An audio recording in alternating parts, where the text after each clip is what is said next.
ರಾಜ್ಯದಲ್ಲೇ ಅತಿ ದೊಡ್ಡ ಕಾರ್ಯಾಚರಣೆ ದಾಖಲೆಯನ್ನ ಬರೆದಿದೆ ಮಂಗಳೂರು ಪೊಲೀಸರ ಕಾರ್ಯವ್ಯೂಹ. ಪೊಲೀಸರಿಂದಲೇ ಅತಿ ದೊಡ್ಡ ಮಾದಕವನ್ನ ಬೇಟೆಯಾಡಿರುವಂತದ್ದು ಕರ್ನಾಟಕದ ಇತಿಹಾಸದಲ್ಲೇ ಅತಿ ದೊಡ್ಡ ಕಾರ್ಯಾಚರಣೆ ಇದು. ಪ್ರಮುಖವಾಗಿ ಈಗಾಗಲೇ ಸದ್ಯಕ್ಕೆ ಪೊಲೀಸರು ಕೂಡ ಫುಲ್ ಆಕ್ಟಿವ್ ಆಗಿದ್ದಾರೆ. ಎಲ್ಲೆಲ್ಲಿ ಯಾವ್ಯಾವ ದಂಧೆ ನಡೀತಾ ಇದೆ ಆ ದಂಧೆ ವಿಚಾರಕ್ಕೆ ಸಂಬಂಧಪಟ್ಟಂತೆ ಎಲ್ರಿಗೂ ಕೂಡ ಬಿಸಿ ಮುಡಿಸೋದಕ್ಕೆ ಈಗ ನಾವು ತೋರಿಸ್ತಾ ಇರುವಂತದ್ದು ಕರ್ನಾಟಕದ ಇತಿಹಾಸದಲ್ಲೇ ಅತಿ ದೊಡ್ಡ ಕಾರ್ಯಾಚರಣೆ ದಾಖಲೆಯನ್ನ ಬರೆದಿದ್ದಾರೆ ಮಂಗಳೂರು ಪೊಲೀಸರ ಕಾರ್ಯವ್ಯೂಹ. ಇದು ಅತಿ ದೊಡ್ಡ ಮಾದಕ ಜಾಲವನ್ನ ಬೇಟೆ ಮಾಡಿದ್ದಾರೆ. ಬೆಂಗಳೂರು ಪೊಲೀಸರ ಕಾರ್ಯಾಚರಣೆಯ ಬೆನ್ನಲ್ಲೇ ಫುಲ್ ಅಲರ್ಟ್ ಆಗಿರುವಂತದ್ದು ಮಂಗಳೂರು ಪೊಲೀಸರು. ಡ್ರಗ್ಸ್ ಮಾರಾಟ ಜಾಲದ ಬುಡವನ್ನೇ ಅಲ್ಲಾಡಿಸಿದ್ದಾರೆ ಸಿಸಿಬಿ ಪೊಲೀಸರು. ರನ್ಯಾ ಕೇಸ್ ಬೆನ್ನಲ್ಲೇ ಪೊಲೀಸರಿಂದ ಮಿಂಚಿನ ಕಾರ್ಯಾಚರಣೆ ನಡೆಸಲಾಗ್ತಾ ಇದೆ. ಪ್ರತಿಯೊಂದು ಕಡೆನೂ ಕೂಡ ಈ ಡ್ರಗ್ಸ್ ಮಾಫಿಯಾ ಆಗಿರ್ಬೋದು ಅಥವಾ ಈ ಚಿನ್ನದ ಬೇಟೆ ಆಗಿರ್ಬೋದು ಅಥವಾ ಬೇರೆ ರೀತಿಯ ಮಾದಕ ವಸ್ತುಗಳನ್ನ ಈ ವಿಚಾರಕ್ಕೆ ಸಂಬಂಧಪಟ್ಟಂತೆ ಪೊಲೀಸರು ಫುಲ್ ಆಕ್ಟಿವ್ ಆಗಿರುವಂತದ್ದು. ಡ್ರಗ್ಸ್ ಮಾರಾಟ ಜಾಲದ ಬುಡವನ್ನೇ ಅಲ್ಲಾಡಿಸಿಟ್ಟಿದ್ದಾರೆ ಸಿಸಿಬಿ ಪೊಲೀಸರು. ಒಂದಲ್ಲ ಎರಡಲ್ಲ, ಬರೋಬ್ಬರಿ 75 ಕೋಟಿ ರೂಪಾಯಿ ಮೌಲ್ಯದ ಡ್ರಗ್ಸ್ ಅನ್ನ ಸೀಸ್ ಮಾಡಿದ್ದಾರೆ. 75 ಕೋಟಿ ರೂಪಾಯಿ. ಕರ್ನಾಟಕದ ಇತಿಹಾಸದಲ್ಲೇ ಅತಿ ದೊಡ್ಡ ಕಾರ್ಯಾಚರಣೆ ಇದು. 1 ಕೋಟಿ ಅಲ್ಲ, 2 ಕೋಟಿ ಅಲ್ಲ, 10 ಅಲ್ಲ, 20 ಅಲ್ಲ, 75 ಕೋಟಿ ರೂಪಾಯಿ ಮೌಲ್ಯದ ಡ್ರಗ್ಸ್ ಅನ್ನ ಸೀಸ್ ಮಾಡಲಾಗಿದೆ. ಗಮನಿಸ್ತಾ ಇರಬಹುದು ನೀವು. ಪ್ರಮುಖವಾಗಿ ಈ ಚಿನ್ನದ ಬೇಟೆಯನ್ನ ಆಡಿದ್ದಾಯ್ತು ಬೆಂಗಳೂರಿನಲ್ಲಿ ಪೊಲೀಸರು. ಅದಾದ ನಂತರವಾಗಿ ಮಾದಕ ವಸ್ತುಗಳು ಅತಿ ಹೆಚ್ಚಾಗಿ ರಾಜ್ಯದಲ್ಲಿ ಕೆಲವೊಂದು ಭಾಗದಲ್ಲಿ ಸಾಕಷ್ಟು ಜನ ಈ ಡ್ರಗ್ಸ್ ಮಾಫಿಯಾವನ್ನ ಬೆನ್ನತ್ತಬೇಕು, ಅವರನ್ನ ಅರೆಸ್ಟ್ ಮಾಡಬೇಕು, ಈ ಮಾಫಿಯಾಕ್ಕೆ ಕಡಿವಾಣ ಹಾಕಬೇಕು ಅಂತ ನಾನಾ ರೀತಿಯಲ್ಲಿ ಪೊಲೀಸರು ಕಸರತ್ತನ್ನ ನಡೆಸ್ತಾ ಇರ್ತಾರೆ. ಒಂದು ಚಿಕ್ಕ ಸುಳಿವು ಸಿಕ್ಬಿಟ್ರೆ ಸಾಕು, ಪೊಲೀಸರದ ಜಾಡನ್ನ ಹಿಡಿದ್ಬಿಡ್ತಾರೆ. 75 ಕೋಟಿ ರೂಪಾಯಿ ಮೌಲ್ಯದ ಡ್ರಗ್ಸ್ ಅನ್ನ ಸೀಸ್ ಮಾಡಿದ್ದಾರೆ. ರಾಜ್ಯಕ್ಕೆ ಇತ್ತೀಚೆಗಂತೂ ಅತಿ ಹೆಚ್ಚಾಗಿ ಈ ಡ್ರಗ್ಸ್ ಮಾಫಿಯಾ ಹೆಚ್ಚಾಗಿ ಬೆಳೆದುಕೊಂಡ್ಬಿಟ್ಟಿತ್ತು. ಶಾಲಾ ಕಾಲೇಜುಗಳಾಗಿರ್ಬೋದು, ಕೆಲವೊಂದಿಷ್ಟು ಬೆಂಗಳೂರಿನ ಕಾಲೇಜ್ಗಳಲ್ಲೇ ರಾಜಾರೋಷವಾಗಿ ಡ್ರಗ್ಸ್ ಅನ್ನ ಮಾರಾಟ ಮಾಡ್ಲಾಗ್ತಾ ಇತ್ತು. ಹಾಗೆ ಕೆಲವೊಂದಿಷ್ಟು ಜನ ಯುವಕರು ಕೂಡ ಸೂಸೈಡ್ ಮಾಡ್ಕೊಂಡಿದ್ದಾರೆ ಡ್ರಗ್ಸ್ ಸಿಕ್ಕಿಲ್ಲ ಅನ್ನೋ ಕಾರಣಕ್ಕೆ. ಅದನ್ನ ಇತ್ತೀಚೆಗೆ ನೀವು ಗಮನಿಸಿರ್ತೀರ ವರದಿಯಲ್ಲೂ ಕೂಡ. ಪ್ರಮುಖವಾಗಿ ಈಗ ದಾಖಲೆಯನ್ನ ಬರೆದಿರುವಂತದ್ದು ಮಂಗಳೂರು ಪೊಲೀಸರು. ಅವರ ಕಾರ್ಯವ್ಯೂಹ ಎಷ್ಟು ಮಟ್ಟಿಗಿದೆ ಅನ್ನುವಂಥದ್ದನ್ನ ನೋಡಿ. ಪ್ರಮುಖವಾಗಿ 75 ಕೋಟಿ ರೂಪಾಯಿ ಮೌಲ್ಯದ ಈ ಡ್ರಗ್ಸ್ ಅನ್ನ ಸೀಸ್ ಮಾಡುವಲ್ಲಿ ಯಶಸ್ವಿಯಾಗಿ ಅವರ ಕಾರ್ಯವ್ಯೂಹ ಸಕ್ಸಸ್ ಆಗಿದೆ. ಇಲ್ಲಿ ಮಿಂಚಿನ ಕಾರ್ಯಾಚರಣೆಯನ್ನ ನಡೆಸಿದ್ದಾರೆ. ಕೋಟಿ ರೂಪಾಯಿ ಮೌಲ್ಯದ MDMA ಡ್ರಗ್ಸ್ ಜೊತೆ ಮಹಿಳೆಯನ್ನ ಕೂಡ ಅರೆಸ್ಟ್ ಮಾಡಿದ್ದಾರೆ. ಈಕೆಯನ್ನ ಗಮನಿಸ್ತಾ ಇರಬಹುದು ನೀವು. ಈ ಡ್ರಗ್ಸ್ ಮಾಫಿಯಾ ಯಾವ ರೀತಿಯಾಗಿ ಹರಡ್ಕೊಂಡಿದೆ ಅಂದ್ರೆ ಅದರ ಬೇರನ್ನ ಕಟ್ ಮಾಡಲೇಬೇಕಾಗುತ್ತೆ. 75 ಕೋಟಿ ರೂಪಾಯಿ ಮೌಲ್ಯದ MDMA ಈ ಡ್ರಗ್ಸ್ ಜೊತೆಗೆ ಓರ್ವ ಮಹಿಳೆಯನ್ನ ಕೂಡ ಅರೆಸ್ಟ್ ಮಾಡಲಾಗಿದೆ. ಬರೋಬ್ಬರಿ 37,878 ಕೆಜಿ ಮೌಲ್ಯದ ಡ್ರಗ್ಸ್ ಅನ್ನ ಸಿಸಿಬಿ ವಶಕ್ಕೆ ಪಡೆದಿದೆ. 75 ಕೋಟಿ ರೂಪಾಯಿ ಮೌಲ್ಯದ ತೂಕದ MDMA ಡ್ರಗ್ಸ್ ಅನ್ನ ಪತ್ತೆ ಹಚ್ಚಿರುವಂತದ್ದು ದಕ್ಷಿಣ ಆಫ್ರಿಕಾದ ಬಾಂಬಾ ಫಾಂಟ 31 ವರ್ಷ ಮತ್ತು ಅಬಿಗೈಲ್ ಅಡೋನಿಸ್ 30 ವರ್ಷ ಇವುಗಳು ಬಂಧಿತರಾಗಿರುವಂತದ್ದು. ಇವರು ದಕ್ಷಿಣ ಆಫ್ರಿಕಾ ಮೂಲದವರು. ಸೊ ಹಾಗಾಗಿ ಇವರಿಬ್ಬರನ್ನ ಕೂಡ ಬಂಧಿಸಲಾಗಿದೆ. ಬೆಂಗಳೂರಿನ ಎಲೆಕ್ಟ್ರಾನಿಕ್ ಸಿಟಿಯ ನೀಲಾದ್ರಿ ನಗರದಲ್ಲಿ ಇವರನ್ನ ಬಂಧಿಸಲಾಗಿರುವಂತದ್ದು. ಇವರು ತಮ್ಮೊಂದಿಗೆ ತಂದಿದ್ದಂತಹ ಟ್ರಾಲಿ ಬ್ಯಾಗ್ ನಲ್ಲಿ 75 ಕೋಟಿ ರೂಪಾಯಿ ಮೌಲ್ಯದ ಡ್ರಗ್ಸ್ MDMA ಡ್ರಗ್ ಅನ್ನ ಇಟ್ಕೊಂಡು ಬಂದಿದ್ರು. 4 ಮೊಬೈಲ್ ಫೋನ್ಗಳನ್ನ ಹಾಗೆ ಪಾಸ್ಪೋರ್ಟ್ 18,000 ರೂಪಾಯಿ ನಗದನ್ನ ವಶಪಡಿಸಿಕೊಳ್ಳಲಾಗಿದೆ.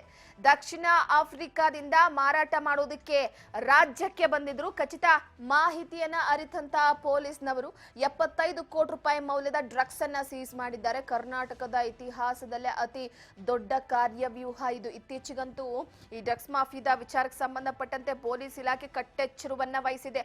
ಯಾವ್ಯಾವ ಭಾಗದಲ್ಲಿ ಸ್ವಲ್ಪ ಸುಳಿವು ಸಿಕ್ಕಿದ್ರೆ ಸಾಕು ಅವರ ಕಾರ್ಯವ್ಯೂಹ ರಚಿಸ್ಬಿಡ್ತಾರೆ. ಸೊ ಅತಿ ದೊಡ್ಡ ಮೊತ್ತದ ಅತಿ ದೊಡ್ಡ ಮೌಲ್ಯದ ಈ ಒಂದು ಡ್ರಗ್ ಸೀಸ್ ಮಾಡಿರುವಂತದ್ದು 75 ಕೋಟಿ ರೂಪಾಯಿ ಅಂದ್ರೆ ಸಾಮಾನ್ಯ ಅಲ್ಲ.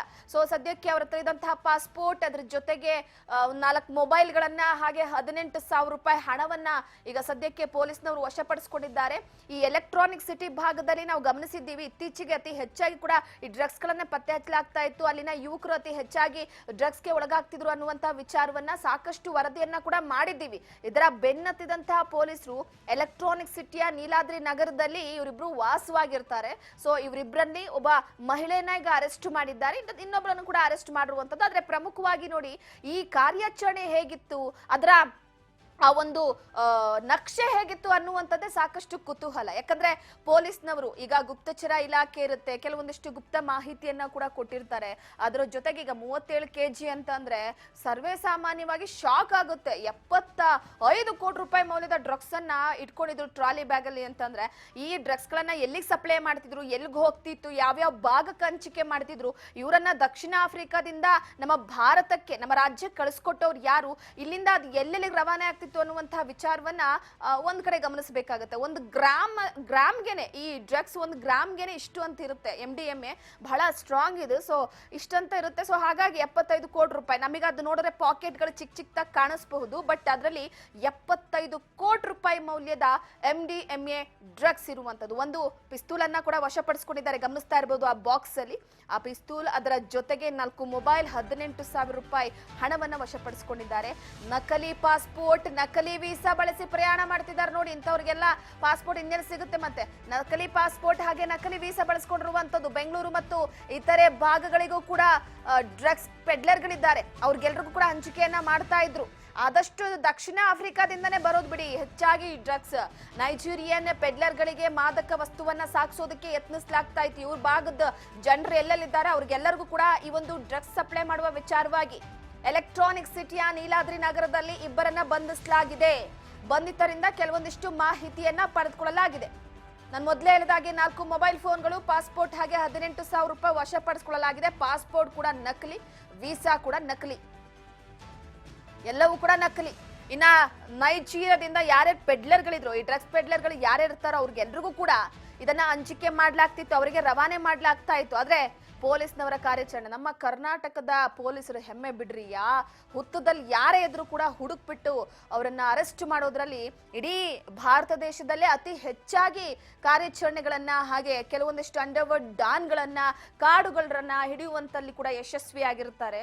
ಚಿಟಿಕೆ ಹೊಡೆಯೋಷ್ಟ್ರೊಳಗೆ ಸಾಕಷ್ಟು ಜನರನ್ನ ಕೂಡ ಅರೆಸ್ಟ್ ಮಾಡಿರ್ತಾರೆ. ಇನ್ನ ಇದು ಯಾವ ಲೆಕ್ಕ ನಮ್ಮ ಪೊಲೀಸ್ನವರಿಗೆ? ಆದ್ರೆ ಪ್ರಮುಖವಾಗಿ ನೋಡಿ, ಒಂದು ಮೆಚ್ಚಬೇಕು ಪೊಲೀಸರ ಕಾರ್ಯವೈಖರಿಗೆ. ಯಾಕಪ್ಪ ಅಂತಂದ್ರೆ ಈ ಮಾದಕ ವಸ್ತುವಿಂದ ಎಷ್ಟೋ ಜನ ಯುವಕರುಗಳು ಅವರ ಭವಿಷ್ಯ ಹಾಳಾಗ್ತಾ ಇದೆ. ಎಷ್ಟೋ ಜನ ಯುವಕರು ಈ ಡ್ರಗ್ಸ್ಗೆ ಬಲಿಯಾಗ್ತಿದ್ದಾರೆ, ಸಾವನ್ನಪ್ಪಿದ್ದಾರೆ, ಸೂಸೈಡ್ ಮಾಡ್ಕೊಂಡಿದ್ದಾರೆ. ಅವರ ತಂದೆ ತಾಯಿಗಳು ಕಣ್ಣೀರಾಗ್ತಾ ಇರ್ತಾರೆ. ಈ ಡ್ರಗ್ಸ್ ಸಿಗ್ಲಿಲ್ಲ ಅಂತಂದ್ರೆ ಹುಚ್ಚರಾಡ್ದಂಗೆ ಆಡ್ತಾ ಇರ್ತಾರೆ.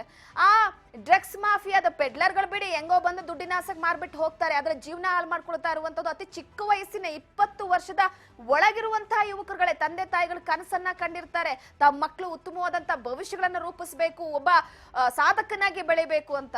ಆದ್ರೆ ನಮ್ಮ ಪೊಲೀಸ್ನವರು ನೋಡಿ ಎಂಥ ಉತ್ತಮವಾದಂತಹ ಕಾರ್ಯಾಚರಣೆಯನ್ನ ನಡೆಸಿರುವಂತದ್ದು. ನಮ್ಮ ಕರ್ನಾಟಕ ಪೊಲೀಸ್ಗೆ ಅದೇ ರೀತಿಯಾದಂತಹ ಹೆಸರಿದೆ. ಕೆಲವೊಮ್ಮೆ ಪೊಲೀಸರನ್ನ ನಾವು ತೆಗಳುತ್ತಾನೆ ಇರ್ತೀವಿ, ಯಾಕಂದ್ರೆ ಅವರ ಕಾರ್ಯವೈಖರಿಯ ವಿಚಾರವಾಗಿ ಪ್ರಶ್ನೆ ಮಾಡ್ತಾ ಇರ್ಬೇಕಾಗುತ್ತೆ, ಹಾಗೆ ಬಿಡೋದಕ್ಕಾಗಲ್ಲ. ಆದ್ರೆ ಇಂಥ ವಿಚಾರದಲ್ಲಿ ನಿಜವಾಗ್ಲೂ ಕೂಡ ನಮ್ಮ ಪೊಲೀಸ್ನವರಿಗೆ ಒಂದು ಹ್ಯಾಟ್ಸ್ ಆಫ್ ಹೇಳಲೇಬೇಕು.